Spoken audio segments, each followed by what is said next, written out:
Now, movement along an axon that is myelinated is called saltatory conduction. And here's how this all works. At these segments right here, these nodes of Ranvier, here's the myelin sheath and the corresponding Schwann cell, here and here. This little gap between them is the only space where you have channels that are going to allow sodium ions to rush in. So if the impulse is traveling along this way here, moving along, and we flip the membrane potential here, so we allow sodium to rush in at this point, all right, this diffusing sodium does not have to depolarize all of this segment through here. All this part that I'm scanning along right now can be, the sodium ions diffuse and no flipping of the membrane potential until it gets to here. Once those sodium ions get to here, they will open the voltage gated channels and sodium is going to rush in at this point.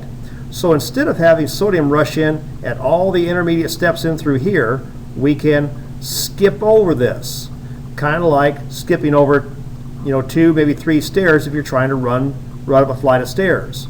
Yes, you'll get to the top of the stairs much faster than you would if you hit every single stairs, just like the impulse is going to travel faster if it doesn't have to depolarize all these little intermediate pieces of the axonal membrane.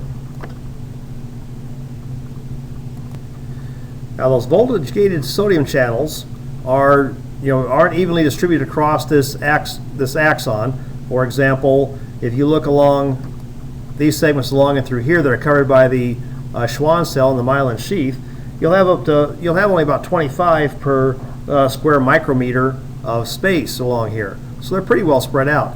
But when you get to these nodes of Ranvier right here and here, the number of sodium voltage-gated channels here will jump up to like 12,000 per square micrometer in these nodes here. So they are going to be very, very receptive to any kind of influx of sodium. So when the sodium reaches here, all those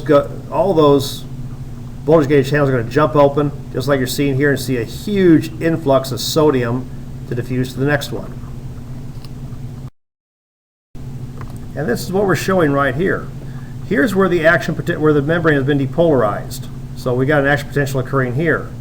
This is an excitable membrane.